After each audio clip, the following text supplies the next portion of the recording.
Yes, Africa Special, a program TMC Gano Mazima gwe mukutu zaiva ntibenkana natera buli wakuna tubeera wano nga tunyumya emboozi ez'enjawulo ku nsonga eziba zitambula wano mu ggwanga munda. So omwaka gubadde muwanvu kuviira ddala wali eri mu January kati tuli mu December, lunaku lwakuna. So obulayi naku mbale omwaka tuguggale naye bingi bye tuze tutambula nabyo ebisoomooza, ebituwa ebyokuyiga n'ebyo ebyennyamiza. So mukyo nga tufundikira omwaka guno olwali tugenda kwetegereza ensonga ziri bbiri zokka nga zetolera ku services engeri gye zikoseddwa mu ggwanga. Services ziri bbiri, mubaddemu ebyenjigiriza kw'ossa ne health oba ebyobulamu. Abasawo bakoseddwa kinene mu kaseera ke kamu, amasomero kw'ossa n'abayizi kw'ossa n'abasomesa bingi bye bayiseemu ng'ekyebuuzibwa kiri kimu 2022 ng'ayingirawo twolekera ki. So mu programu eno tugenda tambulira ku bintu ebyo, tugenda kuba twogera n'abantu bano wammanga.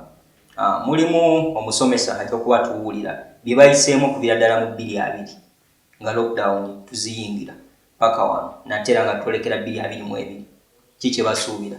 Omusomesa bamuyita Mr. Wamboka, ono asomesa saidi z'eri ekaliro, essomero bayita Budini SS. Mu kaseera ke kamu tujja kuba twogera ne omukyala akulira Federation of Uganda Medical Interns.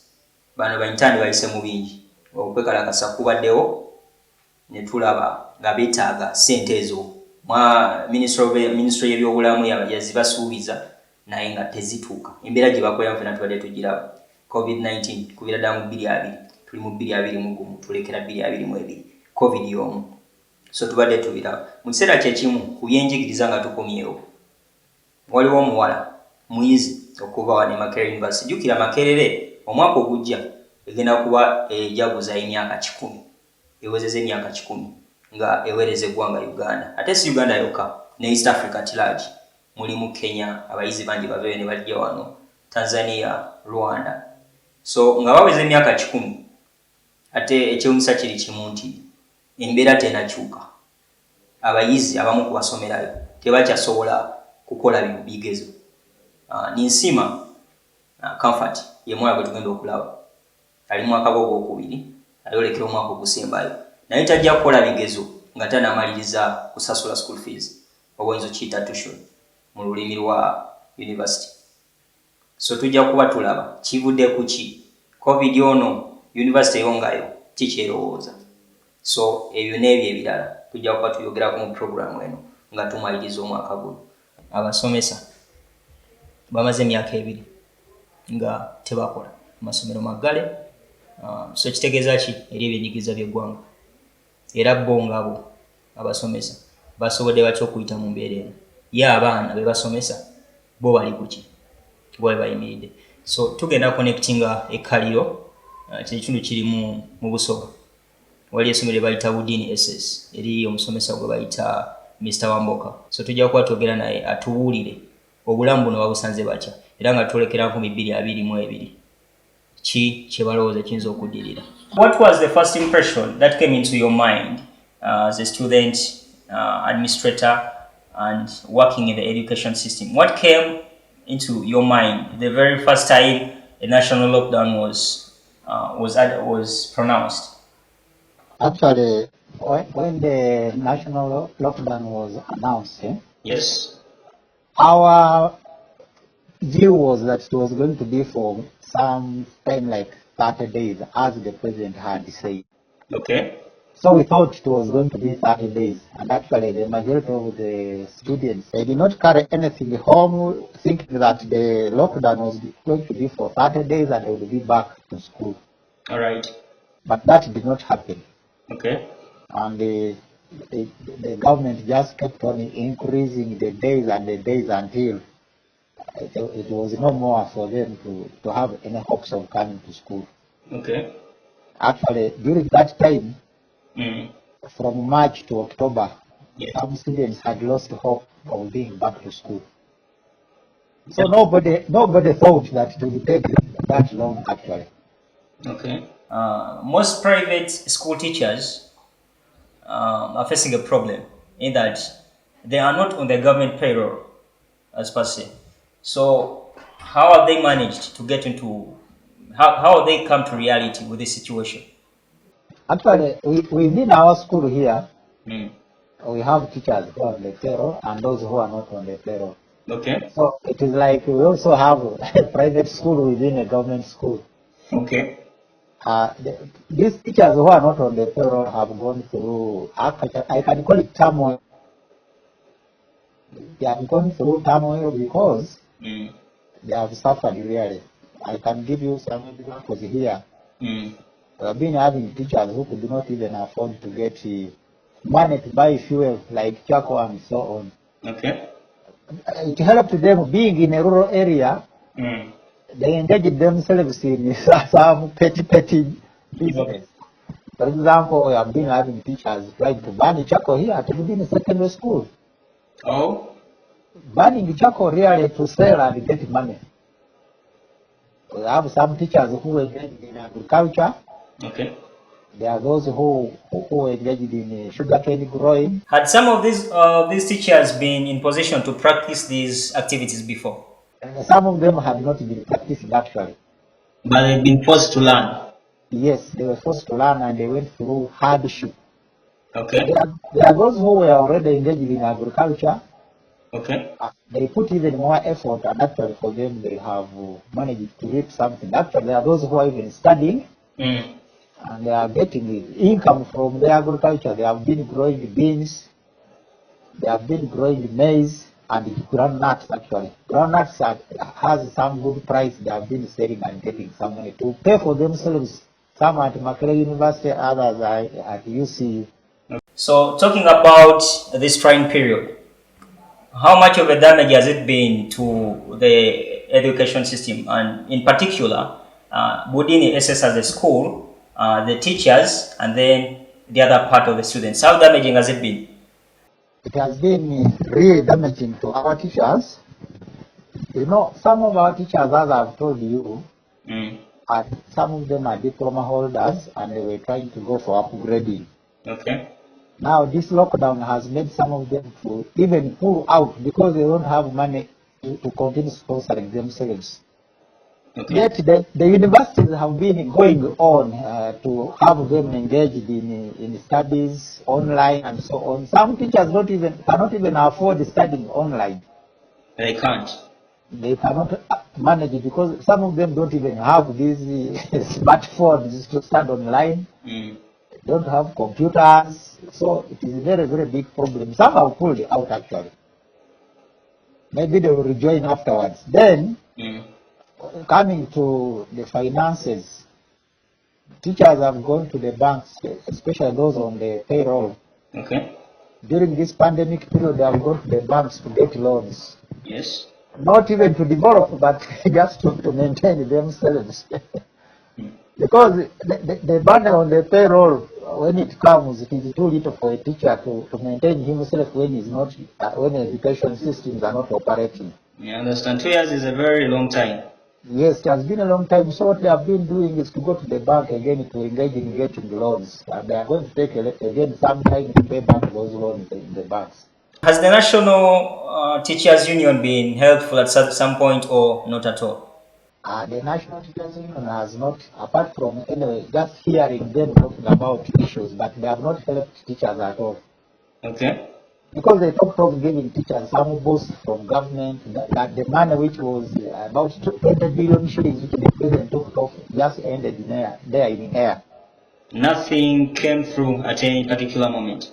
Nothing came through. And another issue was, Mm. like here at within secondary school, we have a circle. Okay. And the district authorities told us that through our circle they were going to give money, and even demanded money from the school. Okay. The school paid about 800,000 shillings to the district authorities to make that money go through, but the money never came, and actually our school lost. Mm. They lost that money. Our circle lost that money. Okay. So that's the problem we have been facing. So my very last question to you, as we wind up this interview, what do you really think 2022 will be like. In fact, before we get to that, there's one other issue that I shouldn't forget before I let you go. The vaccination. We already have an anti-vaccine sentiment in the public, of which even these young people are part of this public. How are you going to handle this situation? Some students may be unvaccinated, some are unwilling to be vaccinated, and when we have this virus, the infections can be really re-administered. In fact, you can be reinfected at any time, even after being vaccinated. How are you going to handle this? First of all, I must tell you that I think all our teachers, 100%, have been vaccinated. They were vaccinated during the very first time when they vaccinated the teachers. Okay. Majority of our teachers vaccinated, and later on during the second lockdown, they all got vaccinated, and we even have certificates for that. But as for students, I must tell you that these students are, they have their own problems from home. Some of the parents even cannot allow their children to be vaccinated. Right. Not only that, we have been having several vaccinations here in the school, which were not COVID vaccinations. You said something about parents can't allow their students to be vaccinated. Yes, some parents don't want. For example, we have been having vaccinations before even COVID. Okay. But there are children who don't want to be vaccinated, and the parents support them. Don't vaccinate my child. What could be the reason behind that? I don't know. People they have maybe cultural tendencies. I cannot tell. They don't understand really. Some of them think that these vaccinations which are brought by government could be intended maybe to make them sterile so that they don't produce in future, or make them produce less children. They have those tendencies within them. Okay. That the government may say we are vaccinating girls maybe against tetanus. Then some children, some parents say, those vaccinations are just ways of making you sterile, not to produce in the future. The government maybe wants to reduce population and so on. They have those tendencies with them. So how about on the side of the male students, the boys? Is it the same situation? The boys, in the same situation, even the boys don't want when it comes to that. Because I remember the time when we had this disease called the Hepatitis B, yes. Okay. Children really disturbed us. They did not want to be vaccinated. Some of them, when you tell them to be vaccinated, they run away from you. They don't want. Okay. We have been having the polio vaccinations for girls that they shy away, they don't want. And some parents support them and say, don't vaccinate my child against my will. All right. So I'm sure we are going to face problems with vaccinating children against what? Corona. TMC.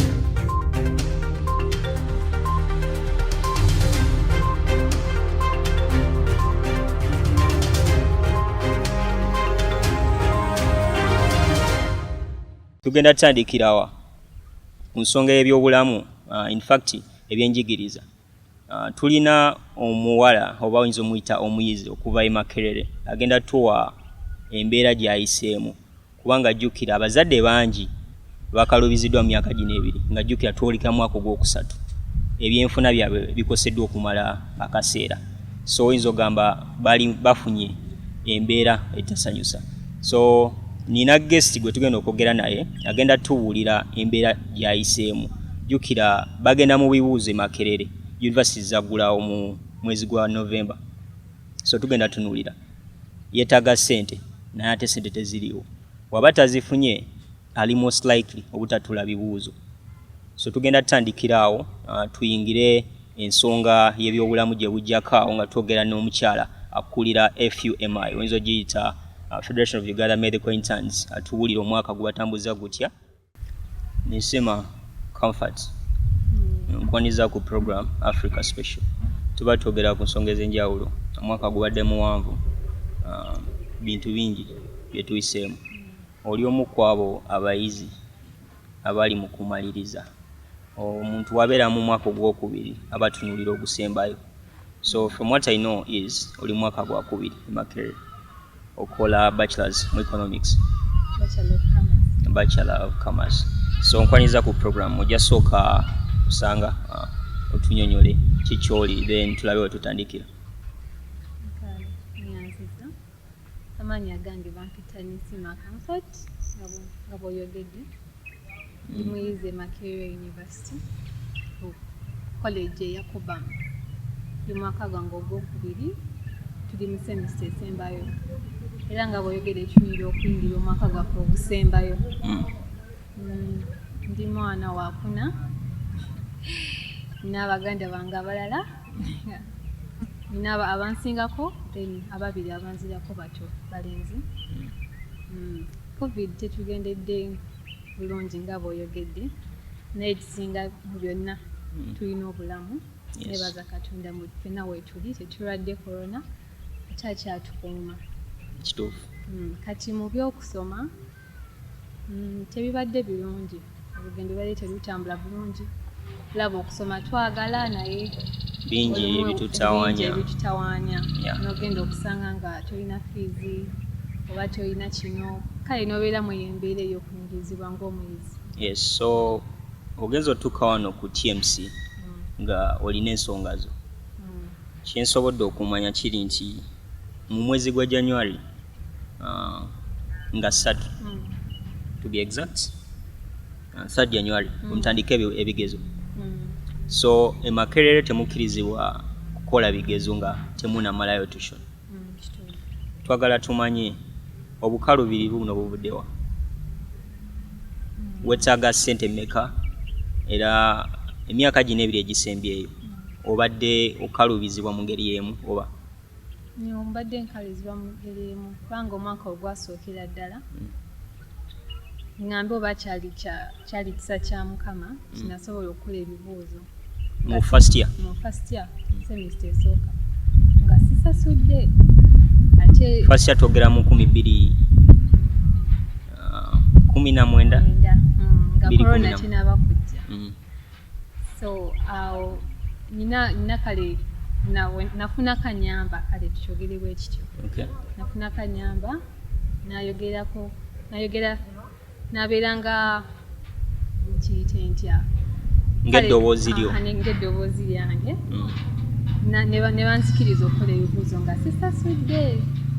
Era abantu abamu wetwagenda mu corona eno lockdown eyasooka abaana abamu bagenda okulaba ssente kubanga bayisamu kafulaya bakwano bange bakakola ne bakayisaamu nga ssente zaali nnyingi nga beebuuza ssente miliyoni nga 4 zivuddewa. Ku mulundi kyogwo kuba ino flyer agendabyeko eraga you need 1.5 million. 1.5 anti buli semester oba oyingira university ssente zibeera nnyingi kukwambeera mu functional fees. Yes, nga wakatandika. Yes. So ndoza twali tunosasula nga miliyoni 2 n'emitwalo nga 3 awo. So of course second semester zikenderamuko katono tezibeera ntono nnyo. Tezibeera ntono kubanga oba omuzadde n'aba basobola okuzisasula naye era still balaba ssente nnyingi. Naye flyer yayitamu nensobola okufuna ssente zalinga miliyoni 4 nenfuna ssente nali sinawa nakubeera registered ku university. Awo nensobola okuregistaringa. Then tuyingidde second year. Semester yakumeka yakubiri. Eno yakubiri. Wetaaga 1.5 million okusobozesa otuula ebigezo mu January. Kikugulire oluggi lw'omwaka guli okusembayo. So twagala okumanya abantu bano obakwasaganyiza otya obasembeza on table okusobola okuba nti mulina campaign gye muteeka mu maaso g'abantu okusobola okwatusosinga ssente zino. Bani bano abali mabega wa campaign eno? Nina abakwano bange be nali nsoma nabo okuva mu secondary be batandikawo campaign eno. But they're not at the university? Nabo bali ku university tusoma mwaka gwe gumu. Nali nsoma nabo my classmates. So netwesanga abamu tuli same campus abagenze mu university ezirala. Naye nga they are the very founders of that fly and what okuteekawo fly okugezako okufunira ku ssente nange nsome. Tuddeyo ke mabega wano. Maama basobodde okusomesa from high school oba ne taata. Simanyi oba nawe mubaddemu n'ebizibu ebyo. Kakati twagala tumanye lwaki all of a sudden bakutuusiza ku university sente zirabika nga zitakyalabika. Obuzibu buyinza kuba nga buva kweno embeera gye tulimu ya covid nti abazadde abamu tebakola, abamu kye bayingiza kitono.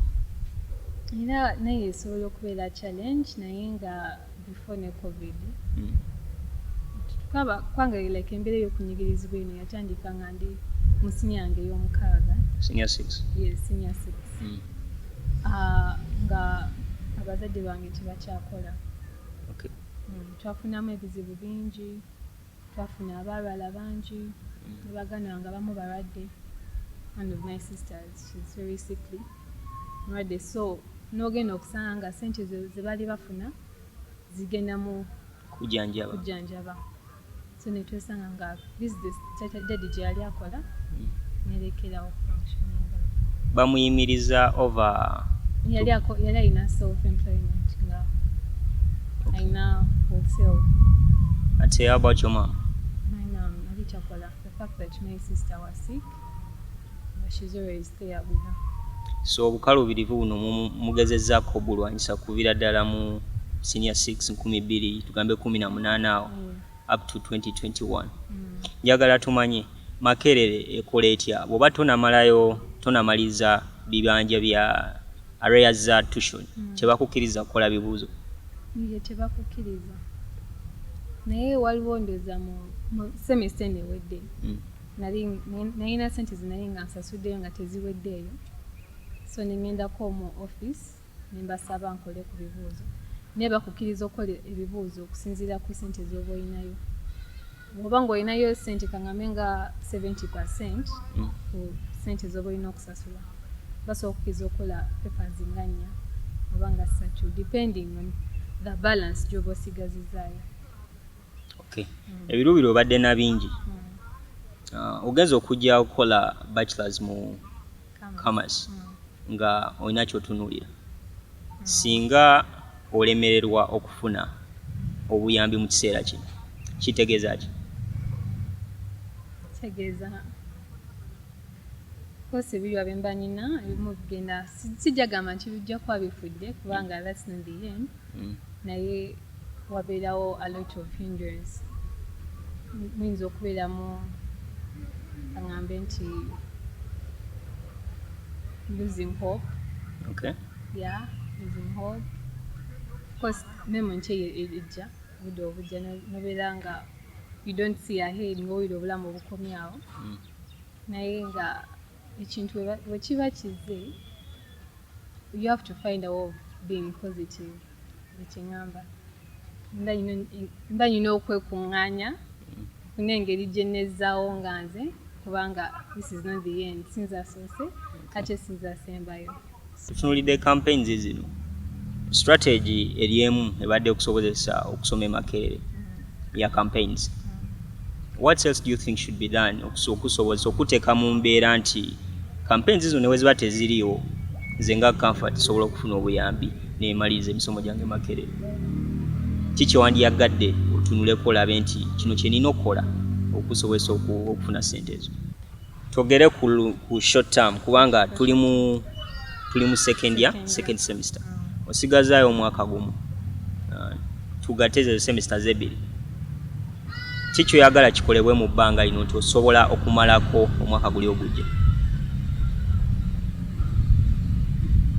Oli wadde mbe owulira ensi yonna kyeweetaaga mu myaka kubanga olwaki kiki mbadde nkugamba nti kisingako kampeni ayinza okukolera olwaleero netakola nkya. So twagala tumanya kiki oyagala kikolebwe okusobozesako ebbanga lino lyonna from January, that's next year, until womaliriza omwaka guli ogusembayo. Singa mba nsobola okufunayo nga omuntu agamba nti agenda kusponsoringa my tuition. Okay. For my final year kijja kuba kinsanyusa nange nsome final year yange. Bubaka ki bwandyagadde okuweereza amatendekero kuba kino tekiri kugweka? N'enkumba wali abaana bakufaanana, same story ne Kyambogo. Bubaka ki bwoweereza amatendekero gano kusa osanga ne ministry y'ebyenjigiriza kubanga tuli mu mbeera nti waliwo abaana bakalubizibwa okufuna obuyambi. Tulina HESFB ekwasaganya ensonga z'okugaba loans. eri abaana bano abasomera mu matendekero ago. Simanyi waliwo kigezezaako in the first place. naye nakitwagenda osanga nga bali babikyusiza nga they only bawa ababa bakola bino By'obusawo. science courses. Bachelor of Commerce etolera kuki? Yali terimu nga bawa aba science courses IT nga so I couldn't qualify. You wouldn't qualify. Kiki oyagala kikolebwa okubeera nti omuntu asobola otuula ebigezo bino then gye bujja tugambe n'amaliriza ebbanja eryo? Ekyo kijja kuba actually mbeera kale mbasaba kubanga sinze nzika ayita mu mbeera eno. Waliwo abangi abansinga nako abatasobodde kutuuka wentuuse nga baweddemu n'essuubi, so baba basobola kubanga eno embeera nabo bagiraba singa babasobola okuba basala ku bisale ebya tuition ne bascrapinga off ebintu ebimu ne babijjako ne bakendeezako kubanga balaba embeera abazadde gye bayitamu. Abazadde baagala okusomesa abaana naye enfuna enyingiza ntono, so baba basobola okukendeeza ku tuition gwe tusasula then ne babeerako abagumiikiriza. Omwana baba nga tasasudde bamukkiriza akole ebibuuzo kubanga maybe abasobola okufuna essente oluvannyuma n'asasula. Ate waba tazifunye kubanga kyemanyi tebasobola kussa muwendo gw'ezo ssente ze bagereka. Tebasobola kugussa wansi kubanga bajja kugamba embeera egyekyuka. Ba lecturers betaaga ssente nyingi, support staff weri ne working costs ziri endala, so kiyinza obbakaluubiriza. Makerere naye enteekateeka yonna eketaringa ebizibu nga bino. Makerere maybe kyenali mpuliddeoko waliwo bagiyita waliwo program ya gender mainstream neme ne beefavoringa bawala, so yinza osanga nga mu buli college bajjamu abaana nga babiri. Yonga University ye program yayo usanga buli college ejjamu abaana babiri, ngambe mu BCom ejjamu babiri. Best performing oba? No, just two. Babiri. Obayamba? Obayamba. Yonga University. Criteria ki gyekozesa? Ekozesa ndowooza ani asinga obwetaavu. Kati kyekitwagala okumanya bagejinga batya kubanga wali omuntu nga gwe you're incapacitated mu kiseera kino nti tokyalina busobozi ewaka maama ne taata balina ebizibu byabwe. You need the education naye ate oli mukalubizibwa bw'ogendayo kubanyonyola tebasobola kukimanya mu kiseera ekyo. Twagala kumanya criteria kyeyo gye bakozesa. Criteria ebeera bwetuuka ekiseera kyayo bateekawo posta ebeerayo posta nga balangirira abaana bajje ba-applying. Of course abaana bangi ba-applyinga tebalasobola okusulawo opportunity ng'eyo nebbo nga bweba bajjamu abantu babiri. Benefits kyezigirako nti basomera bwerere oba baba bakusasulira tuition yenna nga wosasulira functional fees. So njagala otegeze gwanga put it in the best mu bigambo ebisinga okubeera nga omuntu bimwanguyira otegeera. Njagala otubuulire ki kyennyini kyeweetaaga and how best can the public reach out to you?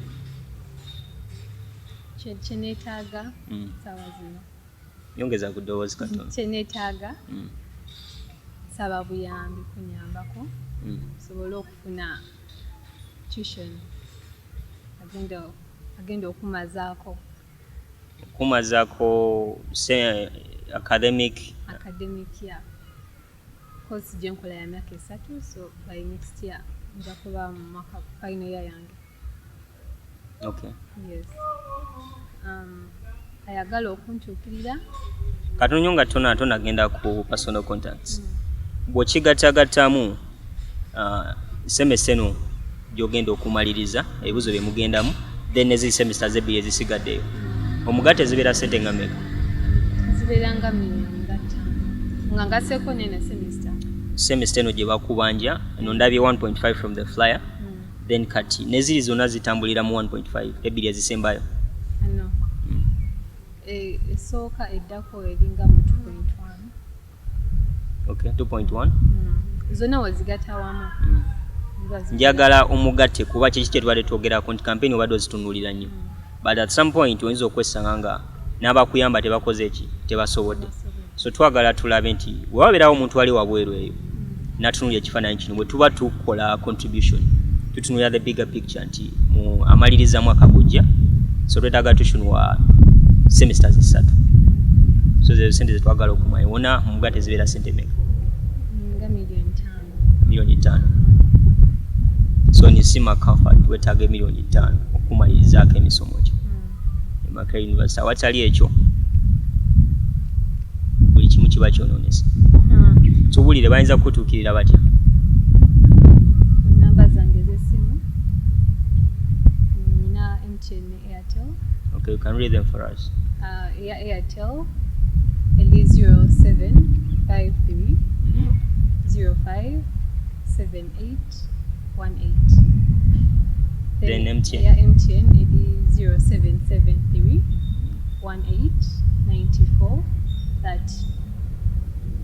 Okay, so kimanyi ensi kitegedde abali wabweru bonna abalaba TMC Gano Mazima mukyala bamuyita Nisima Comfort muyize Makerere wetaaga obuyambi obw'essente ezitaka wansi wa milioni 5 okusobozesa okumaliriza semester ezisigaddeyo 3 otandika ne wano mu January nga mugenda mu bigezo so nja kwebaza nnyo okusobola okutuwa obudde bwo buno okubeera wano ku TMC Gano Mazima.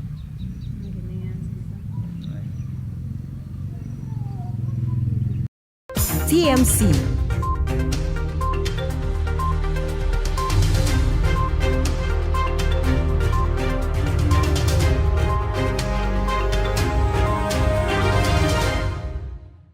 Abasawo okubeera ddala mu 2020 okutuukira ddala wano we tuli ngera tulekera 2022 babadde batambulira wakati mu bulwadde bwa COVID-19 bajjanjaba bubakwata bagezaako kwetangira bakolera mu mbeera nti ebikozesebwa nabyo balabika nga batabiina so era tubadde tulaba akabi akabaddeyo emabega oba medical interns bekalakaasa oba bekandaga bagezaako bakwasaganya so nga ministry y'ebyobulamu kussa ekibiina ekigatta ba medical interns n'abasawo bagezaako okufuna omuwatwa oba ngeri gye baliza okukolera awamu. From 2020, in fact from 2020, as the pandemic set in, we were opened or rather introduced into a lockdown, a national lockdown. And the public health, just like the education, has been one of the most affected services in the country. So yes. I would like to know a few things. From the onset of the pandemic, what was the perception or perspective of the medical personnel in the country? What came into your mind from 2020 right into 2021, and then now we're heading into 2022, still the same situation? Well, you know, at the time when the pandemic came in, okay, it was very scary to everyone, not just to someone who is not a health worker, but to everyone, including the health workers. Okay. Many were very scared at that time, looking at how the pandemic was treating people, especially in the outside countries.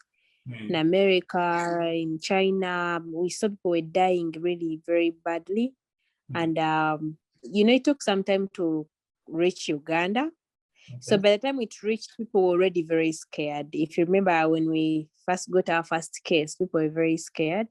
Many health workers at that time were still very scared to volunteer in actually, you know, treating these patients. There were a few bold ones that actually, you know, said, no, I will go and volunteer. But even those that chose to volunteer at that time in March, April, May, okay, were very scared. And actually their families were scared, you know, people was leaving their home saying, you know, I'm going, I don't know if I'll come back, if I get a pandemic, you know, maybe probably there's compensation for such and such. Let me go and serve. How much damage has been caused when we look at the practitioners in the medical sector, or rather the health sector? How much damage has it been onto these people? Has been caused? Damage to the health? Damage to the health workers, or The health workers. like in terms of infection and death? Infection, because at least I read a certain report of yours, and then they indicated a certain number of deaths that were recorded, but then aligning towards COVID-19. So how much damage? Truth be told is that very many health workers have actually contracted COVID. Okay. Very many, and majority of these are people that are working in the wards, not really COVID wards, but these other general wards and emergency points, because when our patients come at the emergency points, they are not screened. You don't know who has COVID and who does not have.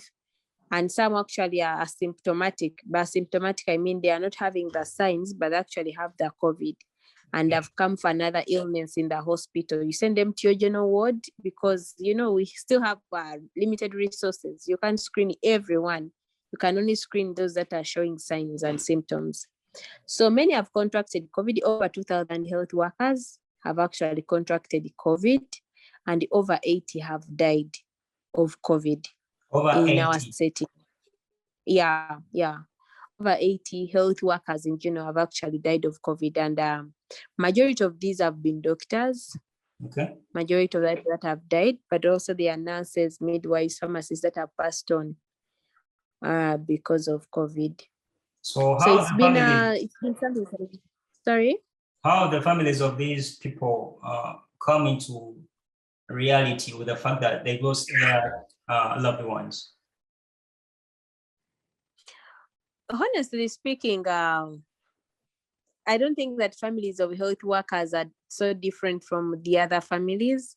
Yes. You know, a health worker is a father at home, just like a teacher is a father at home. All or right. A mother. They feel the sadness, the loss, and they grieve. The only difference is this time someone is thinking, well, probably if they stayed away from the hospitals, but you know, we have also lost other people that have not been treating patients of COVID, but have just contracted the COVID from somewhere. So I really think that the pain they are going through is the pain of losing their loved one. Maybe the other only hurting thing is the fact that these people died as warriors. You know, this pandemic is more like a healthy war. You know how we have those wars for fighting the physical ones? This is more like a healthy war. Yes. And these are people that have died in a war, treating others and saving lives, and then they end up contracting it. The only sadness is that people had hope that their families would compensate them, you know. For example, as a health worker, you know that there's a Workman's Compensation Act that when, you know, you die of something, a healthy hazard or an occupational hazard, let me say, yes, are you supposed to, at least your family is supposed to be given some money, 60 times your salary.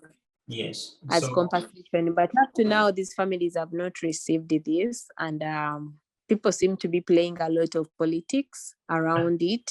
At a certain point, you know, is it under consideration? That is a thing. Initially, we thought it would be something very automatic, you know. These are people that have served in a pandemic. We know how the country was in terror and terrified, you know, very scared, and they were asking, literally begging health workers to come and, you know, work in these environments, work and treat people. But at the time where many have passed on of COVID, and it's time to compensate them, we are seeing the government playing politics. Recently, we met the president of this state, and there were ministers from public service, from Ministry of Finance, you know, even from health. And then they start to say it's an issue that the Ministry of Gender should handle. And then they say there should be a task force to actually discuss this, because we are not sure if these doctors contracted this COVID from a market or a bar or from the hospital. You know, really, a doctor is not a waiter or a waitress, you know. We have heard that there's been a lot of friction, you know, from our leaders in Ministry of Health. You know, some of the things they make, the public comments.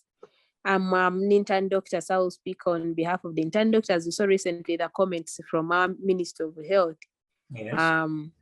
And yet we know how much work actually interns do in these hospitals. even right now that they are back, people in hospitals feel like, oh, it's been a big relief, you know. It's been a big gap. We have lost patients and all that, and now we are seeing a wave coming in, and they feel like this has been a relief. But you know, a leader comes out and say, throws certain comments there, it creates some kind of negativity, a negative attitude. But I feel like that's not the major issue. I feel like the issue is a system of failure thing that needs to be worked on by the About the government. medical interns, why don't we Yes. find a particular portrayal of these people as workers, other than someone at some point coming out and then saying medical interns are not workers?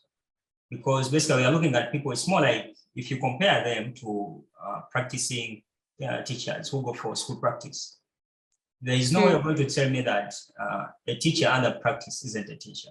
So why do we still have such inconsistencies in professional sectors such as public health? I think that this is a way of government trying to run away from certain things or certain responsibilities. You know, sometimes when people can't handle their responsibilities at the time, or they feel constrained to meet certain demands, they may find ways to try and protect themselves, you know, kind of trying to defensive kind of mechanism than actually handling the real issue. Because medical interns previously were in the public service salary structure, and they were being paid as employees of this government. They had contracts from the government that they would sign as employees and employees, you know. So you look at other countries, they consider them to be public servants. But I think because of poor planning in our system, again, like I said, you can't say this is just Ministry of Health, because it comes right from education. We are in the different universities. Universities are taking in particular numbers that are not regulated. They are producing these numbers. I mean, the government feels like it's supposed to take up all these numbers into the system, and then they are not meeting the demand that, you know, you're supposed to pay these people well. You're supposed to feed them. You're supposed to actually give them accommodation because you're expecting them to work day and night. But I believe that medical interns, actually, they should even remove that term, because in hospitals, they are called junior house officers. Yeah. So the issue of internship being more like apprenticeship, it really confuses people, but they are actually graduates. They're done with university. They are serving this nation. And we are trying to push so hard to see that they go back to public service as it was, because it was up to until like recently, 2000, when it was removed, and there is no any justifiable reason as to why it actually got them out of public service. Can we talk about the COVID-19 vaccines? We recently had one of the locally made vaccines in the country brought onto the market and into the public eye. That's COVID-19. Why hasn't it been given the respective reception? Just like when you compare it to Johnson & Johnson, likes of Pfizer, and then the other vaccines as well.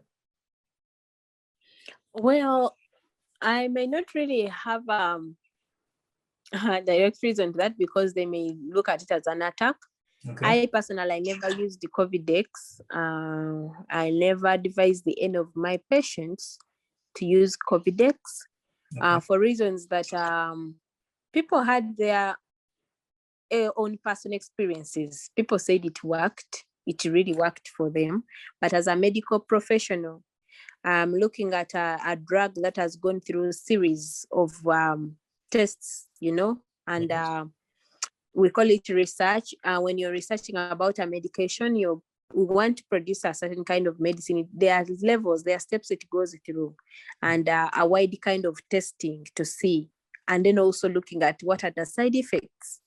What are, yes, we see the good, the benefits, but what is the other side of it? And COVID-X didn't really have that.